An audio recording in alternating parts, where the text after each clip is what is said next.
Então tá, eu vou apresentar o outro formulário onde eu tenho o aula com as questões da prova. As questões elas estavam configuradas para serem apresentadas para vocês em ordem aleatória e com as respostas em sequência aleatória. Então, a sequência que eu vou apresentar as questões não é exatamente a mesma que vocês fizeram a prova, muito provavelmente.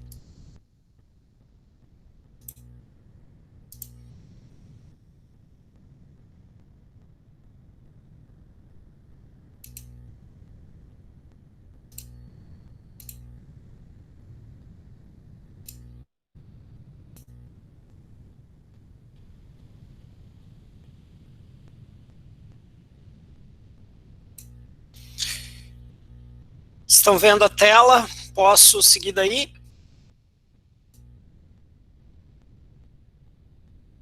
Sim. Pode. Ok. Então, essa é a primeira questão. Eu apresento um trecho de código que eu digo que ele está sendo usado dentro da função loop. Eu declaro uma variável inteira, que é a variável x, faço essa variável ler o status da porta do pino 10. Na instrução seguinte, eu pego e escrevo no pino 11 o valor de x. Ok? Bom, com relação a esse trecho de código, eu faço uma série de afirmações. A primeira afirmação: o mesmo comportamento pode ser obtido se eu trocar esse trecho de código pelo trecho abaixo. O que está sendo feito nesse segundo trecho aqui? Eu pego, leio o valor da porta do pino 10 e escrevo o valor lido como status para o pino 11, que é exatamente a mesma coisa que estava sendo feita lá em cima. Ou seja, esses dois códigos são equivalentes. Ok? Segunda afirmação. Um trecho da função setup que pode ser usado para esse sistema pode ser pinmode 10 input, pinmode 11 output. Como o pino 10 é o pino que eu estou lendo,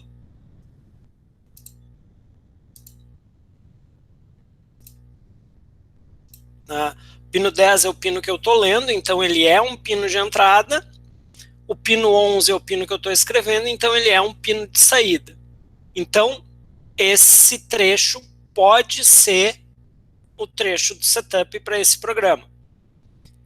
Pode, porque ele também pode não ser. Eu poderia ser o pino 10 com input pull-up. Mas eu não poderia ter no pino 10 uma configuração de output, nem no pino 11 uma configuração de input. Ok? Então, até agora, essas duas estão corretas. Terceira opção. Se a leitura do pino 10 for verdadeira, eu escrevo alto no pino 11. Se for falsa, eu escrevo baixo no pino 11. Alto, verdadeiro e 1, para a leitura de status de pino, são equivalentes. Baixo, falso e 0 são equivalentes também. Então, esse código também gera o mesmo comportamento do meu código original. E, última afirmativa, se o pino 10 estiver configurado com pull-up interno e estiver conectado num botão. Então, se ele tem pull-up interno, esse botão estará entre o pino e o GND. Quando o botão estiver solto, a minha leitura é nível alto. Quando o botão estiver pressionado, a minha leitura é nível baixo.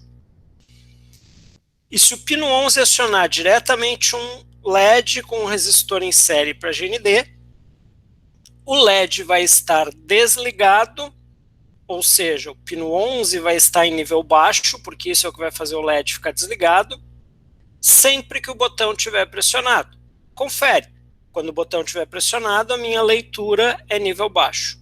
Portanto, todas as alternativas estão corretas. Ok aqui?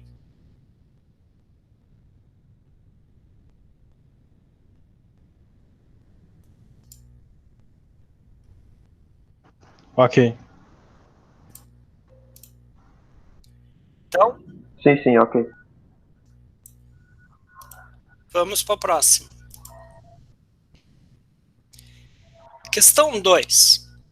Observe o programa abaixo e assinale a alternativa que corresponde ao comportamento esperado desse programa.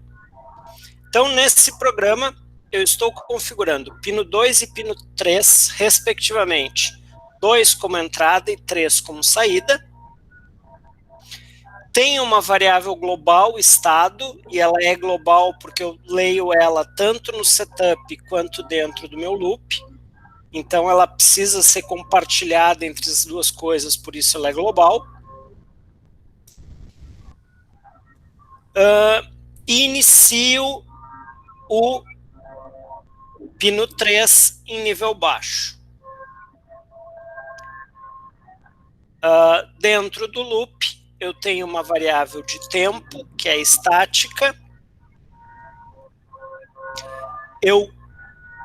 Eu acho que tem alguém com o microfone aberto, dando um pouco de eco.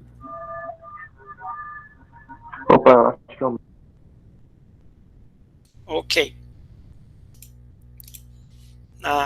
Então, dentro do loop, a variável x verifica o estado do pino 2, que é o mesmo pino que eu tinha lido lá no meu setup. E aí, então, eu testo. Se x está em nível alto e o estado estava em nível baixo, ou seja, se o pino originalmente tinha nível 0 nele e agora eu estou lendo nível 5, nível baixo para nível alto, eu escrevo no pino 3 um nível alto e registro o horário em que isso foi feito. Eu vou pular esse if aqui e vou direto para o final da função loop para explicar o que faz esse estado igual a x. Ou seja, a cada vez que eu executar esse loop, eu atualizo o meu estado. É uma memória que eu tenho se o pino está em nível baixo ou nível alto. Então, esse primeiro teste aqui, se x igual a alto e estado igual a baixo, vai identificar sempre que eu tiver uma borda de subida na minha porta no meu pino 2. Então, sempre que eu tiver uma borda de subida, eu vou acionar a saída, que inicialmente era nível baixo. Por quanto tempo essa saída fica acionada? Se tempo for maior do que 0, ou seja, se eu tiver um registro de que eu liguei ela, e se o horário atual, que é o meu milis, menos o horário em que eu liguei esse pino, for maior do que 1000 milissegundos. Ou seja, eu ligo o pino 3 e vou permanecer 1 segundo com ele ligado. Terminou o tempo, ele desliga e vai adiante. Esse comportamento aqui, para quem se lembra de sistemas digitais 1 lá, é um comportamento de monoestável e é um monoestável redisparável. Ou seja, se eu tiver uma segunda borda de subida enquanto o meu pino está ligado, o meu tempo reinicia a contagem. Então eu posso ter pulsos maiores do que 1 segundo se eu tiver várias bordas de subida no meio do caminho. Agora vamos ver as alternativas para ver o que corresponde ao comportamento do programa que a gente já analisou. Um LED conectado no pino 3, vai piscar com um período de 2 segundos, 1 segundo ligado e 1 segundo desligado. Não. O LED do pino 3 ele acende a partir de uma borda de subida do pino 2, então ele não é um sinal periódico. Sempre que o pino 2 estiver em nível alto, o pino 3 também vai estar em nível alto? Não, porque o pino 3 ele dispara na borda de subida e ele fica ligado somente por 1 segundo. Se o pino 2 ligar e permanecer ligado por 1 minuto, o pino 3 liga, 1 segundo depois desliga e vai permanecer desligado os outros 59 segundos. Sempre que o pino 2 estiver em nível baixo, o pino 3 vai estar em nível alto? Não, pelo contrário. É mais provável que ele esteja em nível baixo, mas ele pode estar em nível alto se o pulso no pino 2 for menos do que 1 segundo. Enquanto o pino 2 estiver em nível alto, o pino 3 vai gerar uma onda quadrada, alternando 1 segundo em nível alto e 1 segundo em nível baixo.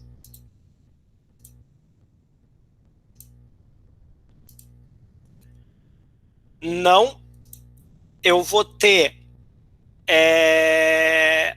enquanto o pino 2 estiver em nível alto, eu tenho um único pulso de 1 segundo. Ele só liga de novo a saída do pino 3 na próxima borda de subida do pino 2.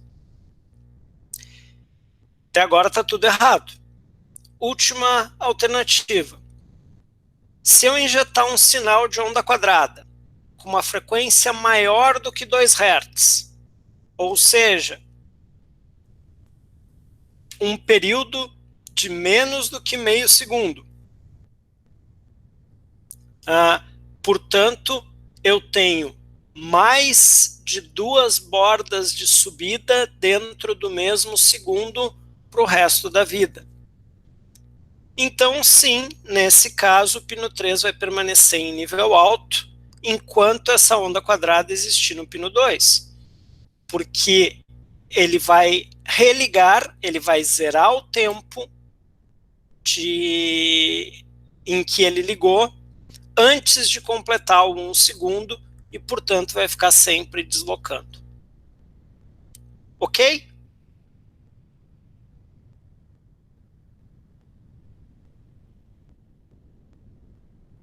Ok. Questão 3. Assinale a alternativa que corretamente preenche o espaço no programa abaixo, de modo que, quando o botão ligado ao pino 2 estiver pressionado, o LED ligado ao pino 3 fique aceso. Então, eu tenho pino 2 configurado com pull-up interno, portanto, esse botão é contra GND. Quando o botão estiver pressionado, significa que eu estou lendo nível baixo. Né? E aí eu vou escrever no pino 3 o valor de X. Portanto, nesse espaço aqui, eu preciso declarar uma variável X, preciso que essa variável X leia o estado do pino 2 e inverta esse estado, porque eu quero ler baixo e ligar o LED. Olhando as alternativas, int x igual a ponto de exclamação do digital read de 2. É exatamente isso que eu preciso. Eu declarei a minha variável x e disse que ela recebe o valor negado do que eu estou lendo no meu pino 2. Nessa segunda opção, int x igual a digital read de 2, o que eu teria seria, quando o botão estivesse pressionado, o LED ficaria desligado, botão solto, o LED fica ligado. Nessa terceira opção, eu nem criei X, então eu não consigo relacionar a leitura do pino com a escrita no outro. nessa terceira opção, também eu não estou dizendo o tipo de x, eu não posso usar uma variável sem declarar ela. E nessa última opção eu não estou lendo o estado do pino, eu estou atribuindo o valor 2 a x e 2 a uma constante. Então, resposta correta, a primeira. Ok até aqui? Tranquilo, professor. Tranquilo. Questão 4. Observe o programa abaixo e responda qual alternativa que corretamente preenche a lacuna, de modo que o LED do pino 13 pisque numa frequência de 2 kHz. Frequência de 2 kHz significa um período de 500 microsegundos, certo? Agora, se eu quero um período de 500 microsegundos, significa que eu preciso deixar o pino 13 ligado por 250 micro e desligado por 250 micro. O que eu ponho dentro desse if, então? Eu ponho a minha leitura de micros, que é o meu contador de microsegundos, menos o valor de tempo que eu registrei em que foi feita a última troca de estado do LED, tem que ser maior do que 250 para eu entrar aqui dentro. Isso vai me deixar 250 microsegundos ligado, 250 microsegundos desligado, 500 microsegundos de período e 2 kHz de frequência. Ok aqui? Professor, essa daí, no caso, eu tinha testado e eu tinha botado menos tempo maior que 500, que era por causa do período. Então, no caso, seria a metade ali dos dois ali, como tu falou. Sim, deixa eu abrir... Deixa eu abrir uma planilha de Excel, tá? Ignorem o arquivo que vocês estão vendo na tela, tá? E pensem que eu vou gerar uma onda quadrada aqui, certo?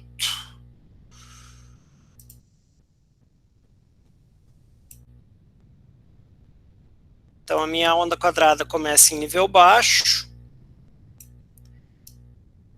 depois ela sobe, depois ela está em nível alto, depois ela desce, nível baixo de novo, sobe e assim por diante, ok? Bom, cada vez que eu vou lá no meu programa e faço digital write 13, vírgula no negado do digital read, do pino 13, eu estou fazendo a inversão do estado do pino. Ou seja, cada vez que eu executar essa operação, eu tenho uma borda aqui nessa minha planilha. Ou a borda de subida, ou a borda de descida no próximo momento. Borda de subida no próximo, borda de descida no próximo. Certo? Se eu quero a minha definição de período, o período é a onda completa. Né? Então eu preciso que essa onda completa ocorra em 500 microsegundos. Meio período, porque eu tenho uma operação dessas cada vez que eu passo lá dentro daquele if, então meio período tem que ser os 250.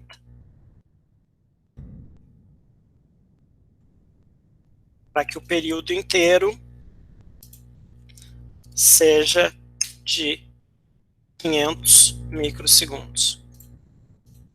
Ok?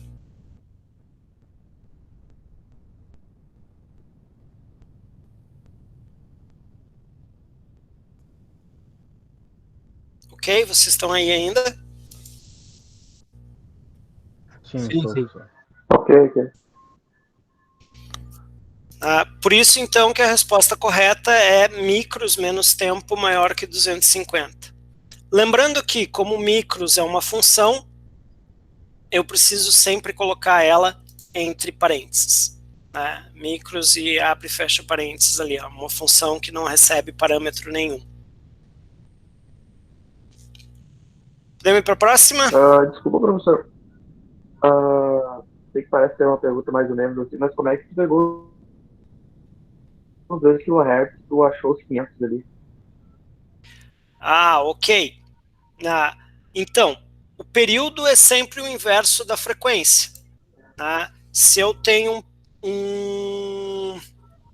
uma frequência de 2000, que seria 2 kHz, o meu período tem que ser 0.0005, ou seja, isso aqui vezes 10 na 6, 500 microsegundos.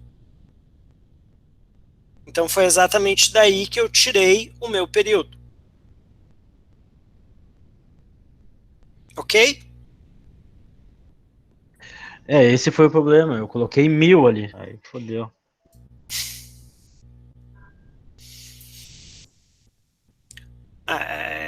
Entendi. Obrigado, professor. Definição básica de frequência e período já deveria ter vindo das disciplinas anteriores, né? Talvez eu tenha assumido um conhecimento aí que eu esperava que vocês já tivessem.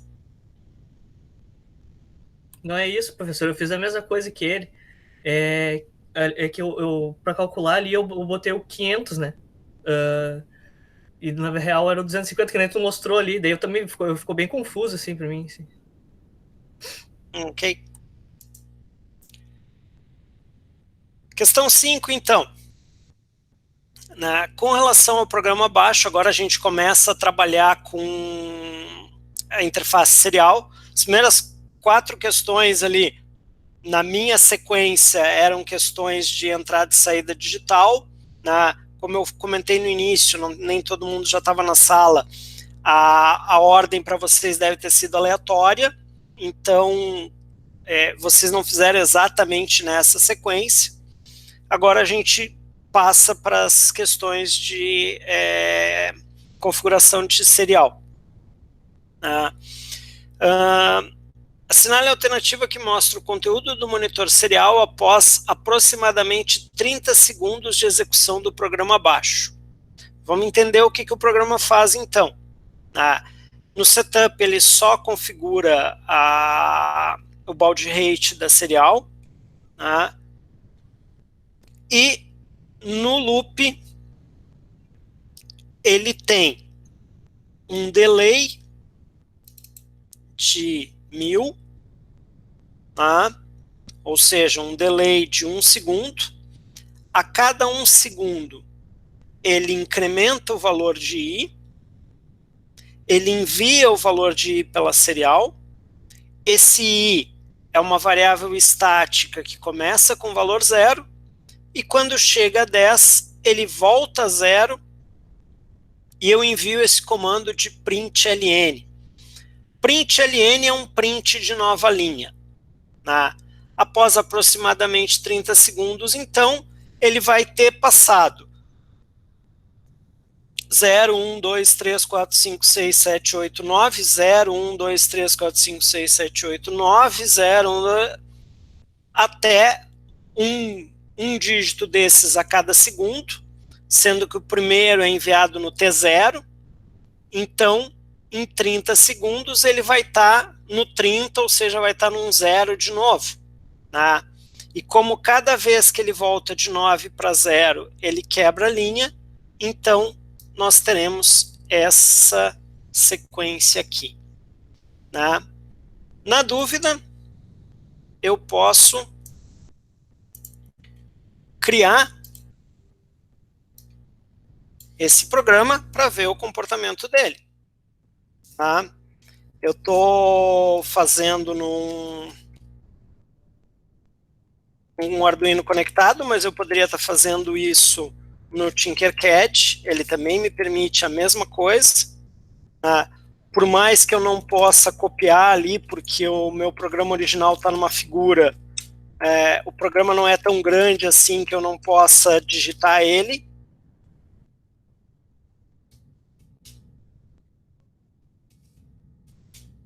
Ô, Márcio, Oi. aquele valor que tu configura ali no Valde Rate ali, o que que ele altera? Você altera em velocidade da serial? Isso, ele altera a velocidade com que os bytes são enviados para serial. Tá? Dentro de 1 segundo de tempo, tá? Não vai fazer diferença nenhuma, porque mesmo quando a gente trabalha com a serial em baud rates menores, ali tipo 9600 ou 2400, o tempo para enviar um byte desses é da ordem de 1, 2, 4 milissegundos. Né? Então, não é isso que vai fazer diferença dentro da execução completa do programa. Sim. O que precisa ser controlado é, quando eu abro o monitor serial, eu usar o mesmo baud rate lá que eu tenho configurado no meu programa, porque a porta serial ela precisa ser configurada de forma síncrona, os dois lados da comunicação, o Arduino e o PC, têm que ser configurados na mesma taxa, senão a comunicação não funciona. Tá? Isso aqui eu consigo mostrar para vocês rapidamente aqui, quando a gente fizer essa programa rodar. Ô, professor. Oi, pode ir falando aí enquanto eu estou gravando. Tá. Poderia já abrir o Tinkercad ali, porque eu vi que tem uma outra questão que tem a simulação e para mim deu errado aqui. Eu quero saber o porquê, porque eu simulei e ela ficou exatamente igual a resposta que eu fiz. Ah, ok. Já vamos abrir lá.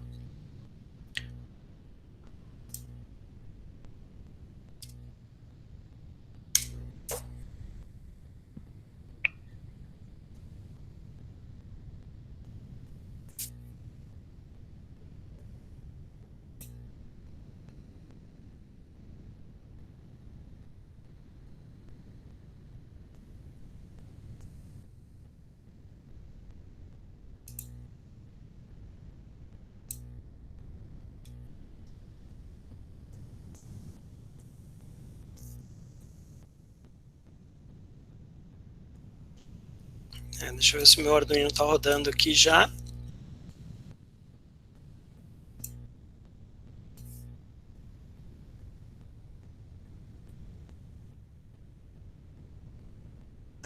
Aqui, ignorem esse 0 a mais aqui no início, né? Porque quando eu abro o monitor serial, ele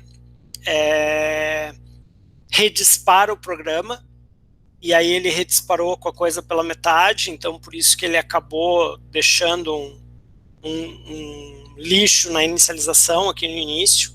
Né? Mas observem então que ele tem exatamente o comportamento aquele que eu falei. Ele vai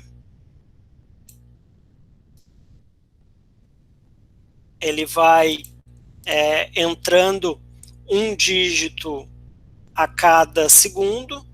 Quando chega no 9, ele quebra de linha. Vamos ver lá no Tinkercad, então. Eu acho que é exatamente esse código que está aqui. Né? Se eu iniciar a simulação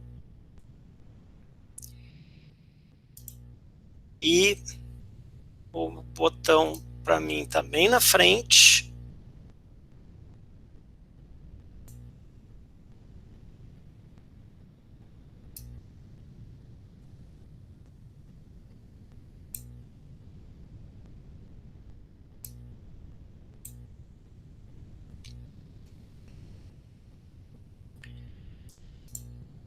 Vou ficar com essa tela. Aqui agora eu consegui abrir o monitor serial. Então ele vem quebrando dígito a dígito e tem exatamente o comportamento que eu falei. Ok? Ok. Ok. Então, ele vai colocando dígito a dígito. Quando ele chega no 9, pela presença desse print ln aqui, ele quebra de linha e vai avançando. Por que não é esse comportamento aqui de todos os dígitos um embaixo do outro? Porque o i eu estou enviando com print, e não com print ln. Então a gente tem dois métodos diferentes dentro da classe serial, um que envia os dados sem fazer a quebra de linha, e um que envia a quebra de linha. E eu poderia estar colocando o i aqui dentro, só que eu não quis, eu separei uma coisa da outra. Ok? Funcionou? Conseguiu ver? Então, se colocasse print ln lá em cima, ele daria aquela quebra? Sim, se eu colocasse nessa linha aqui de cima com print ln, a resposta correta seria essa aqui. Um número embaixo do outro o tempo inteiro. Perfeito. Se eu não colocasse print ln nessa, se eu colocasse só print aqui, a resposta correta seria essa. Um atrás do outro, sem quebra de linha. Ok? Tranquilo, obrigado. Bom, vamos para o próximo, então. Questão 6. De novo. Essa aí que deu errado. Sim. E aqui a gente tem um problema. Tá? Eu vou aproveitar que eu já estou com o Tinkercad rodando aqui. Tá? No Tinkercad, eu não tenho configuração do monitor serial. Tá? Então, aqui não faz diferença o baud rate que eu seleciono. Porque se eu trocar o baud rate aqui, ele reconfigura o baud rate do lado do monitor serial para ser compatível com isso. Ele sabe que eu não quero ver a coisa rodando de forma errada. Tá? É diferente, por exemplo, de eu pegar aqui no meu monitor serial de verdade, que está lá rodando, e de repente trocar para um baud rate de 9.600.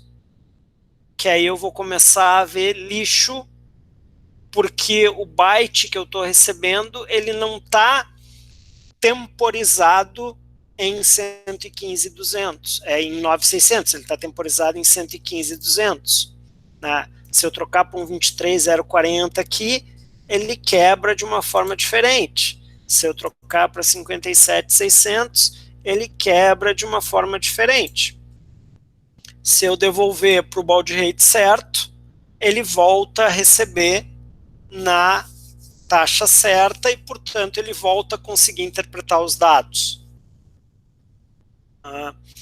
E, se eu não me engano, era exatamente isso que eu estava tentando questionar vocês nesse exercício aqui.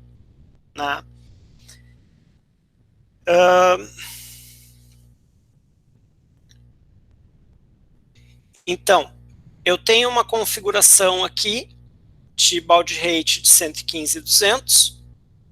Eu tenho dentro da função loop um laço que está verificando o recebimento de dados. Quando eu recebo esses dados, eu faço a leitura dele e armazeno dentro desse buffer. Mensagem é um vetor de 11 posições que eu vou usar como buffer, e pos é uma variável que marca a posição dentro do buffer onde eu estou escrevendo. Quando eu receber uma nova linha, ou quando eu receber o 10º byte,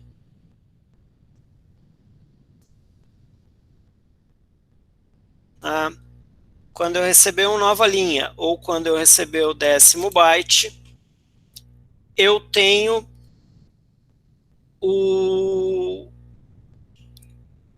um print com o retorno daquilo que eu tinha recebido e com uma quebra de linha.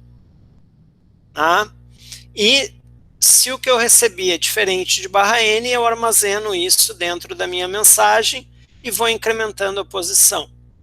Então, quando eu envio uma sequência desse tamanho, a cada 10 dígitos, ele quebra de linha e retorna com a mensagem que eu tinha. Mas olha só, Márcio, Oi. como a gente fez pelo Tinkercad, que eu não tenho placa Arduino aqui, dá a resposta de baixo ali exatamente. Abaixo dessa questão aqui. Que termina com o telho. Pode colocar e simular, que vai dar a mesma resposta. Aí, tipo, porque eu não tinha como testar no Arduino, né?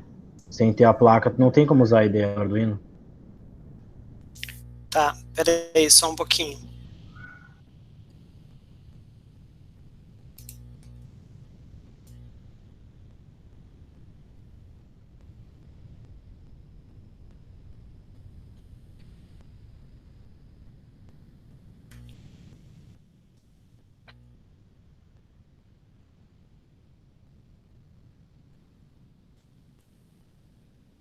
Esse é um que eu não simulei no Tinkercad, eu tenho ele só no...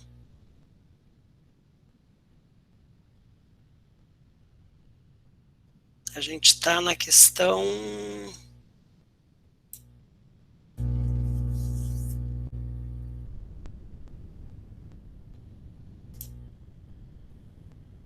Não é essa ainda.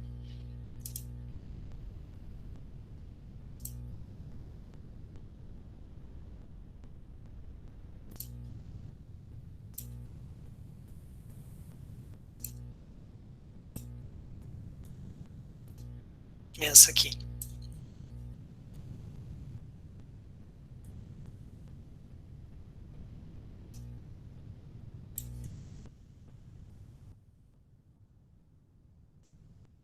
Para essa simulação. Trocar esse código aqui.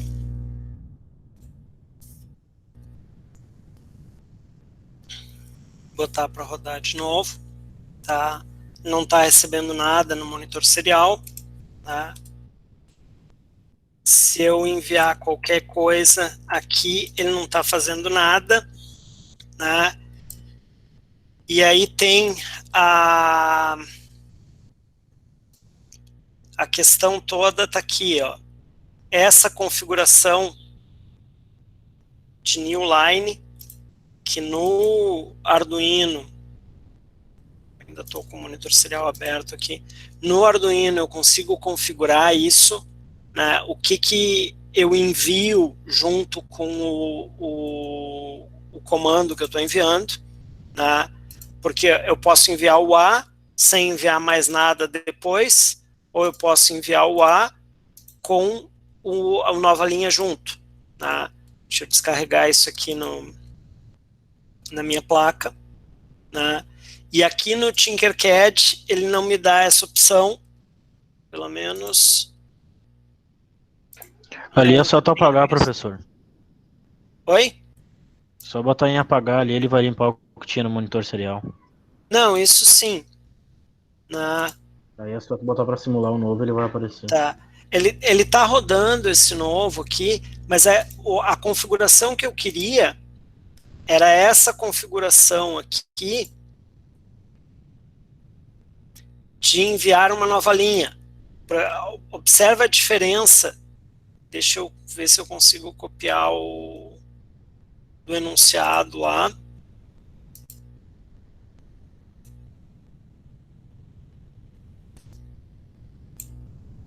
Tá? Se eu enviar isso aqui sem o envio de nova linha, ele corta só para essas duas. Com o envio de nova linha, tá?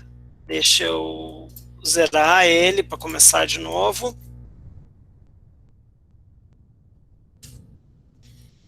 Ele retorna as 3. Justamente em cima dessa lógica que ele tem. Ele retorna a mensagem sempre que ele chega na posição 10 ou que ele recebe um caractere de nova linha. Esse caractere /n é o código de caractere que indica a nova linha. Tá? E essa é uma informação bem relevante assim, dentro do projeto. E isso é o que o Tinkercad não me permite fazer. Ele não me permite configurar o que eu estou enviando aqui junto com o código. Se eu enviar só o A, ele não me respondeu nada. Por quê? Porque ele não entendeu o Enter como um final de texto. Se eu enviar o A, B, C, D, E, F, G, H, I, J, K, ele me respondeu com 2 As agora, justamente porque o primeiro A ainda estava no buffer. Ele não esvaziou ele, porque ele não recebeu o fim de linha. Tu entendeu a diferença?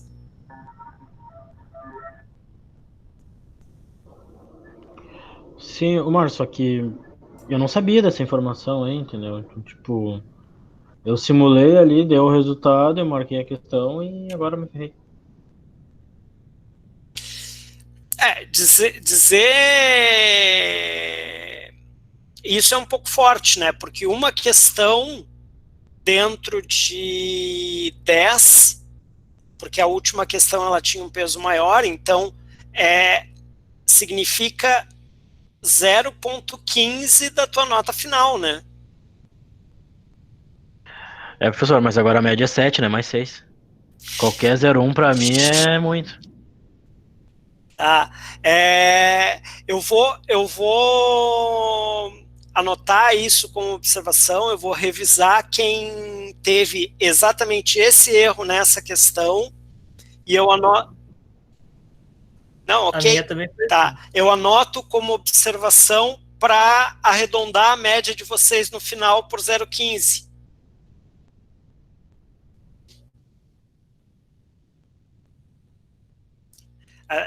Dado que vocês entenderam o que foi a causa do erro, né, e que vocês conseguiram me justificar em função do ambiente, né, mas a questão é exatamente essa, né? Ele engoliu o final porque ele não está gerando esse nova linha lá. Tá entendido? Sim, e ali mesmo que tentasse simular de novo, né? Não ia conseguir ter um resultado parecido, porque ele não tem mesmo a opção de nova linha, né? Não. Eu acho que até essas questões do balde rede aqui, tudo, eu não conseguiria alterar ali. Ele não tem essa opção ali, né? Não, o balde rate eu já tinha visto que ele reconfigura automático, tá? Porque eu cheguei a fazer teste trocando para 9600, para 115.200, para 56 lá, e em todas ele passa transparente, eu não preciso reconfigurar nada, né? Então é porque ele realmente está ignorando isso. Só que eu não me dei conta que ele não tinha essa opção de não configurar o envio do new line. Márcio, só uma dúvida que eu tenho. Tem algum tipo de configuração para usar a IDE do Arduino sem ter a placa ou ele só funciona com a placa? Tá? Ele só funciona com a placa. Tu até pode criar o programa e compilar para ver se ele não tem erros de sintaxe. Só que isso não te adianta muita coisa. Tu não consegue rodar Sim. ele sem o... Tá? Talvez exista algum tipo de driver simulador que tu possa acoplar. Tá? Hoje mesmo eu recebi um e-mail da Arduino dizendo que eles estão disponibilizando uma nova plataforma de e-learning lá para auxiliar no ensino à distância, mas eu não cheguei a entrar no link para ver o que tem de conteúdo lá. Uhum. Ok. Ok?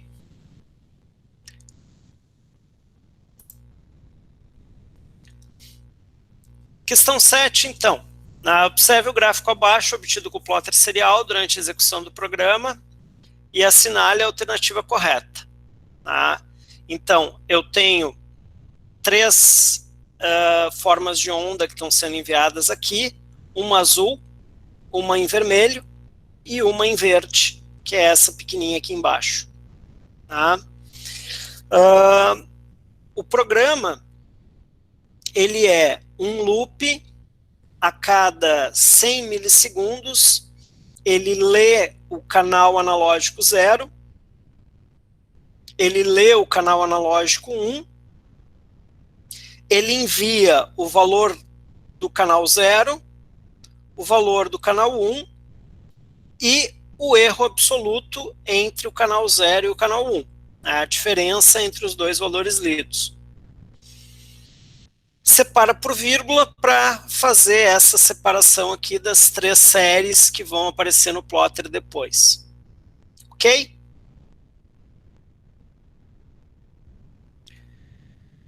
Aí eu tenho algumas constatações. Primeira afirmação: o gráfico em verde é o sinal da entrada analógica 0. Né?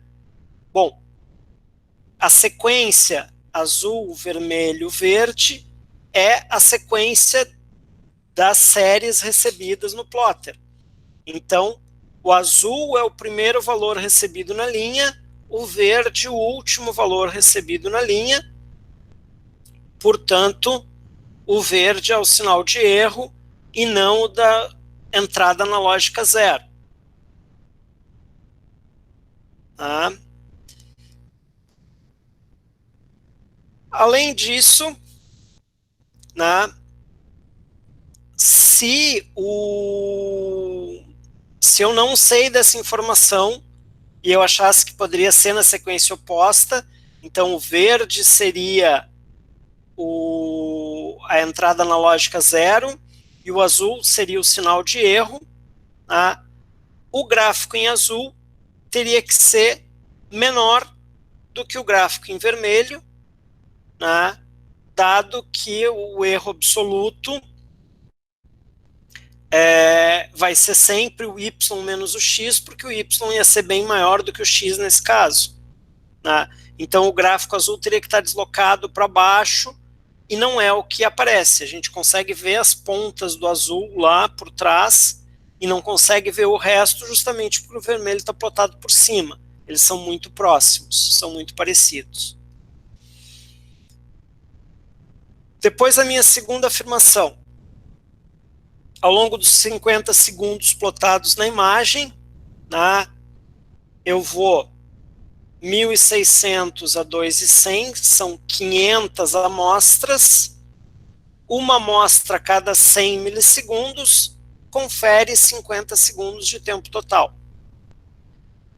Pode-se ver aproximadamente 36 períodos do sinal medido. Aí a gente vai lá e conta, né? Aqui eu tenho 1, 2, 3, 4, 5, 6, 7, 8 e por aí vai. Né? Então, fechou os 36. Indicando que eu tenho uma frequência de aproximadamente 0,72. Né? Se eu tenho 36 períodos por 50 segundos, fechou o 0,72. Então, essa resposta está correta. Mas vamos descartar as outras. Ao longo dos 500 segundos plotados, não, eu tenho 500 amostras plotadas e eu tenho uma amostra a cada 100 mili. Então, não são 500 segundos, essa aqui já está descartada. Da mesma forma, não são 5 segundos. Tá? Porque eu tenho 500 amostras, uma amostra a cada 100 mili. E o sinal de erro é sempre positivo, porque o sinal analógico 0 é maior do que o 1. Não, o sinal de erro é sempre positivo, porque eu estou calculando o absoluto do erro e não o erro. Ok? Então, a resposta certa é a frequência de 0,72 Hz. Dúvidas até aqui? Vocês ainda estão por aí? Sim, estamos aqui. Sim. Pra mim ficou tranquilo, ficou bem explicadinho. Questão 8, então. O gráfico a seguir foi obtido durante a execução do programa apresentado logo abaixo, com o sinal analógico sendo medido na porta 0. Selecione a alternativa que corretamente preenche a lacuna deixada no programa. Então eu tenho aqui duas séries, uma série em azul e uma série em vermelho. Tá? Nesse programa eu faço uma leitura a cada 100 microsegundos. Tá? Nessa leitura aqui, eu preciso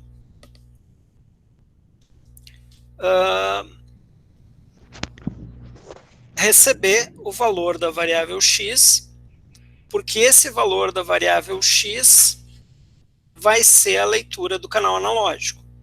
Depois, no resto do programa, eu pego esse valor de x, eu vou acumular ele dentro de um vetor de 200 medidas para fazer uma média móvel, né?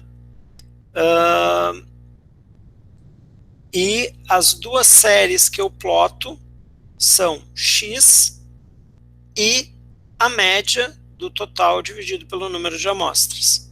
Né? Então, mesmo que eu não tenha entendido nada do que esse programa faz, nessa lacuna aqui tem que ser a variável x lendo a porta analógica 0, que é essa primeira afirmação aqui. Declaração da variável int x recebendo o analog read de 0. É porta analógica, né? Então é analog read e não digital read, como eu tenho ali na terceira afirmação. Quem recebe esse valor é a minha variável x, que precisa ser declarada, porque eu não tenho ela declarada em lugar nenhum aqui nesse programa. Né? E quando eu leio uma função, o retorno dessa função precisa ser armazenado na variável através desta sintaxe e não dessa outra aqui ou de qualquer outra coisa semelhante. Ok?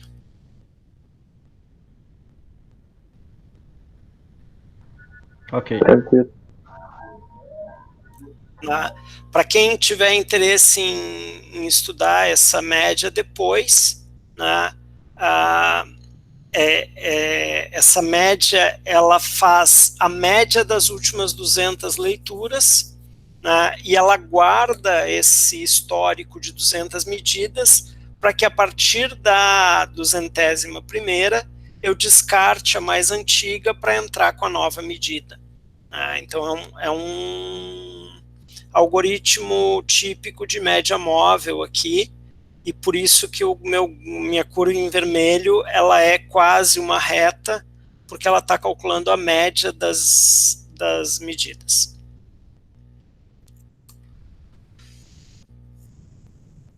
E aí então a gente vai para a última questão, que era uma questão dissertativa, e com isso ela era uma questão de peso 2, né? Diferente das demais, que cada uma tinha peso 1. Nessa questão, inclusive, aconteceu um fato muito curioso, né, que a grande maioria da turma fez exatamente a mesma resposta.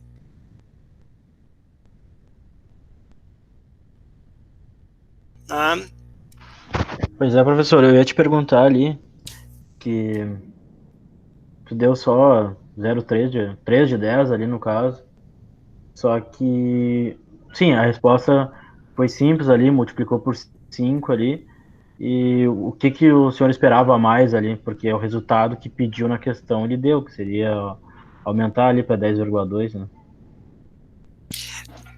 Na verdade, ele te deu um resultado falso, né?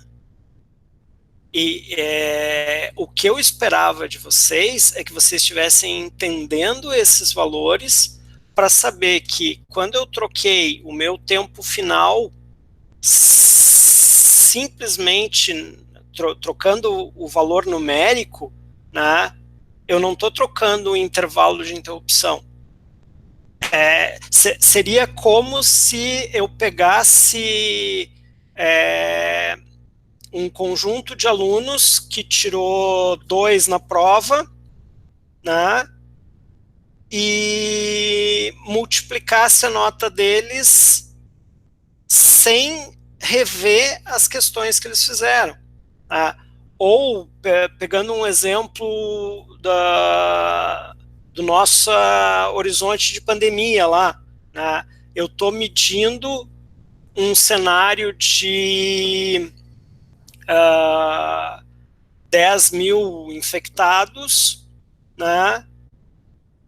E eu quero diminuir o número de infectados, eu digo que me basta dividir esse número por 2.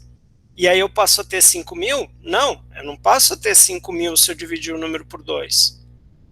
Para que eu divida o número por 2, eu preciso de uma ação que efetivamente faça com que o meu número de entrada diminua e não a minha variável de saída aumente.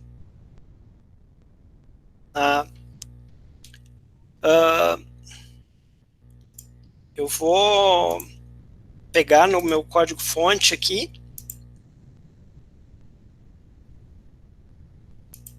Não é assim.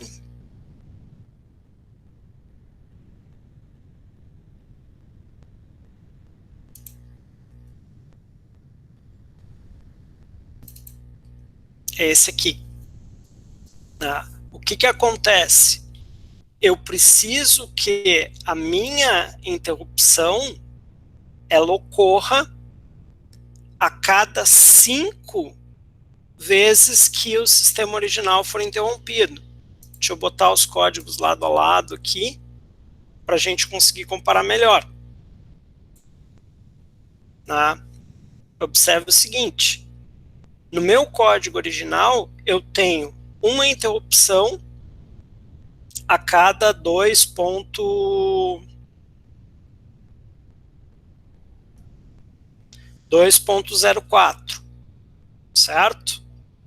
Eu continuo tendo uma interrupção a cada 2.04, só que agora, o fato de eu contar e esperar ter 5 interrupções antes de informar para o meu loop principal que eu tenho uma nova medida e de atualizar o meu tempo final, faz com que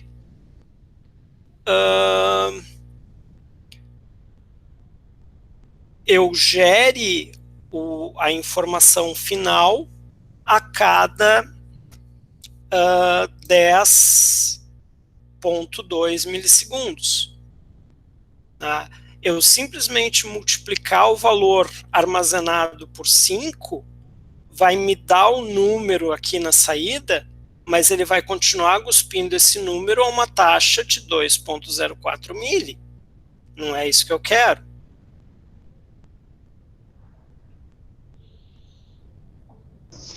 Professor, pode abrir o programa ali novamente? Sim, está aqui lado a lado. Precisa que aumente a fonte? Não. Não preciso, estava olhando qual era a função que eu tinha colocado. Deixa eu aumentar igual. Fica mais fácil de ver. Então, o que eu fiz? Eu mexi dentro da minha interrupção, eu fiz um divisor de frequência. Isso aqui é uma estratégia extremamente comum dentro de sistemas embarcados.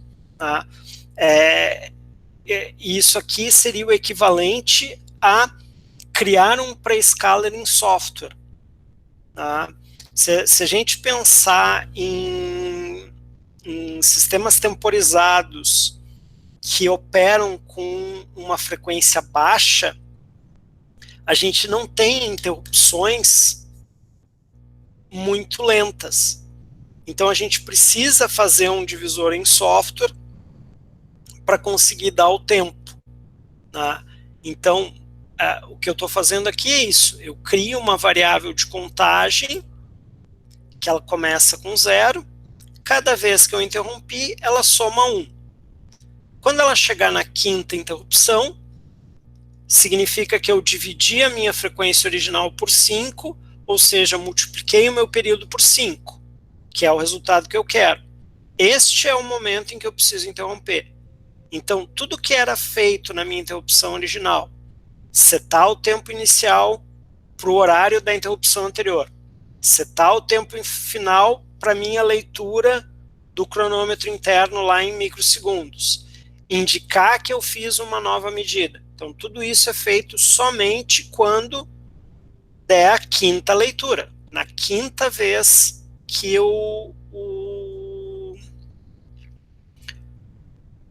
a interrupção for gerada.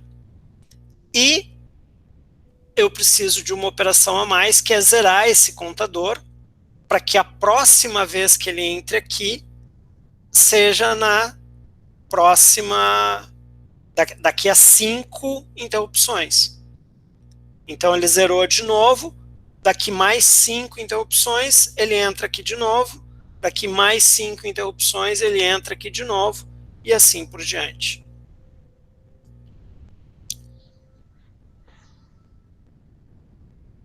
Ok? Professor, eu não encontrei nenhum exemplo ou exercício parecido com esse, não tem um para mostrar ali naqueles arquivos ali, que eu, no caso, eu não encontrei.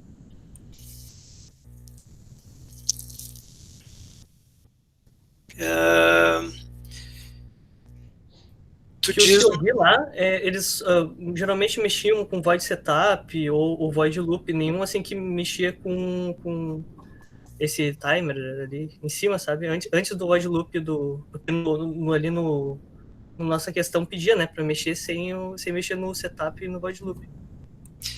A maioria dos exemplos que eu tinha no meu arquivo de timers lá, ele era baseado na alteração do pré-scaler ou no uso do comparador.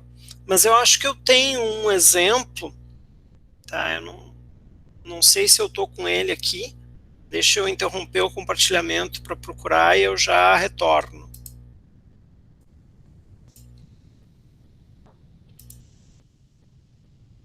Márcio, complementando Oi. o que o colega comentou também, essa questão foi a que eu perdi bastante tempo também. Realmente, exemplos que a gente viu, acho que o que eu olhei realmente é só com pré-scaler, né? E se tu vai procurar fora, não tem muito material disso. Não tem mesmo. Uhum. É bem, se tem é muito básico, não tem nada a ver com as funções enfim, que a gente viu, né? Realmente essa questão ali foi, para mim, foi a mais complicada ali por falta de não sei se eu não entendi bem a matéria quando tu explicou ali da questão dos pré-scaler ali, mas essa aí foi, eu não consegui achar nenhum exemplo para quem o colega falou de para se basear, para ter uma ideia às vezes, né? Como é que tu vai alterar, né?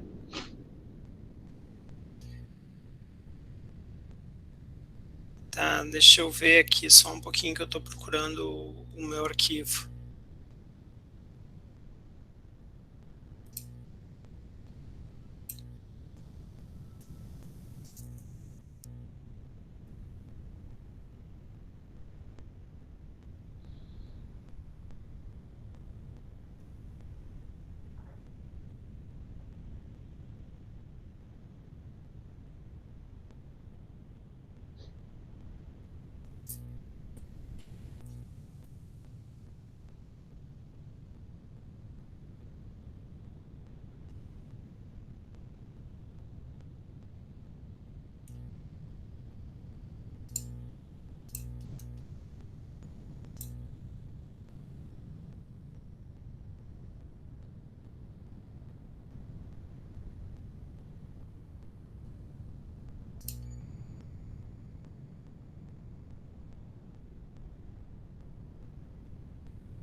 Então aqui, ó, dentro do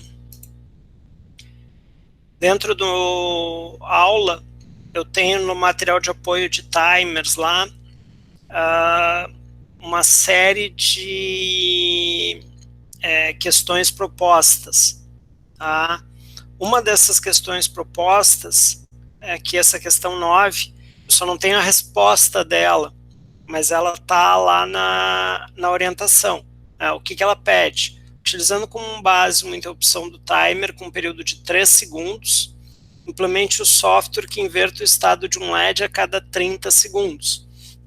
É exatamente a mesma coisa que eu pedi para vocês aqui nesse exercício.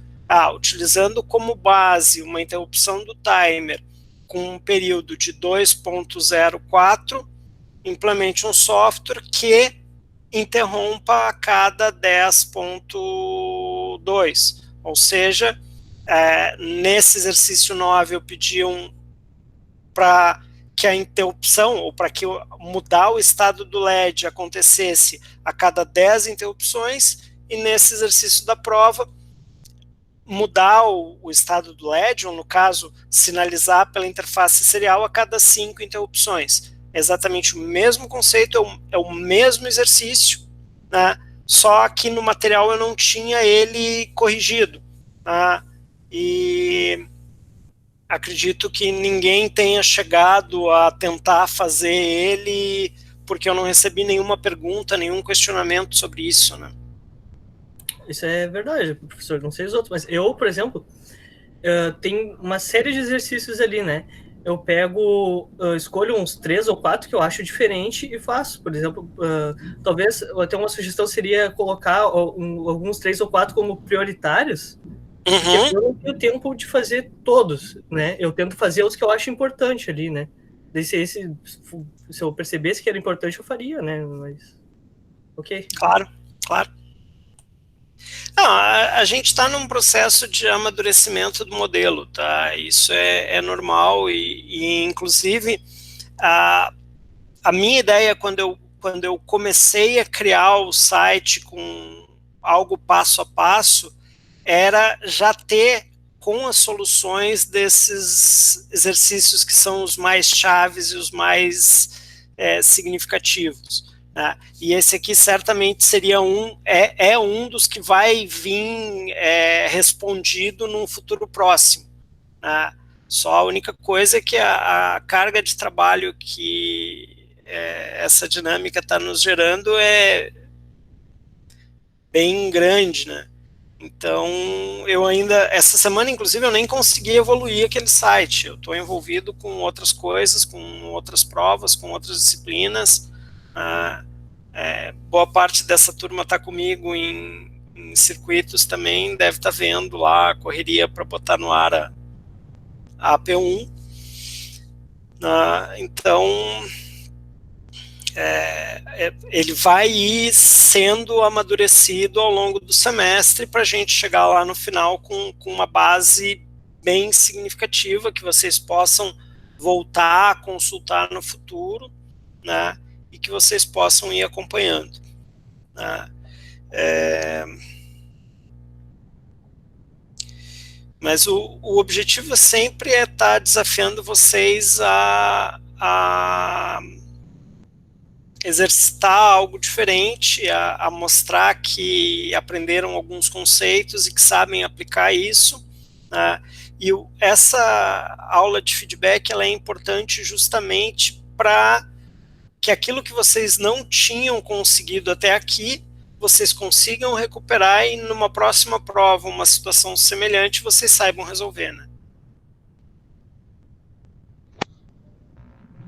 Sim. Professor, até porque com essa correria que tá agora, tá bem complicado, que nem para fazer um programa aqui, por exemplo, a gente... Olha, se fosse fazer esse 9 aqui, só para entender ele bem, eu acho que, tipo, demoraria mais de 1 hora, entendeu? Só para conseguir entender o fundamento dele. E a gente não tem tanto tempo. Então tá Sim. bem complicado de fazer todos eles, né? Não, eu entendo bem esse cenário. Né? Para a semana que vem eu vou pegar alguns exercícios bem pontuais ali. Na semana que vem a ideia é trabalhar com a parte de saída PWM. Então a gente volta a discutir um pouco de timer, porque o timer controla o PWM também, né? E aí a gente vai ir reforçando esse conteúdo aí, e tanto nas aulas quanto lá pelo site lá e nas simulações no Tinkercad. Tá? Bom, da mesma forma que nas aulas anteriores, eu vou pegar a gravação dessa aula, vou subir para o YouTube, botar o link no aula. Então, compartilhem aí com os colegas de vocês que não puderam comparecer, para que eles assistam lá, ou para quem chegou atrasado e quiser rever o início, vai estar disponível lá na sequência. Tá. Ô, professor, eu sei que não tem a ver com essa cadeira, mas é da cadeira de hoje. Dá uma olhada no grupo lá, que o pessoal tá com umas perguntas da questão 2 ali. Eu vi o meu celular pipocando aqui, eu só não parei para não interromper essa aula, mas desligando aqui eu vou atender eles lá também. Beleza. Boa noite, professor. Tchau. Tchau. Obrigado pela explicação, professor. Boa noite. Boa noite.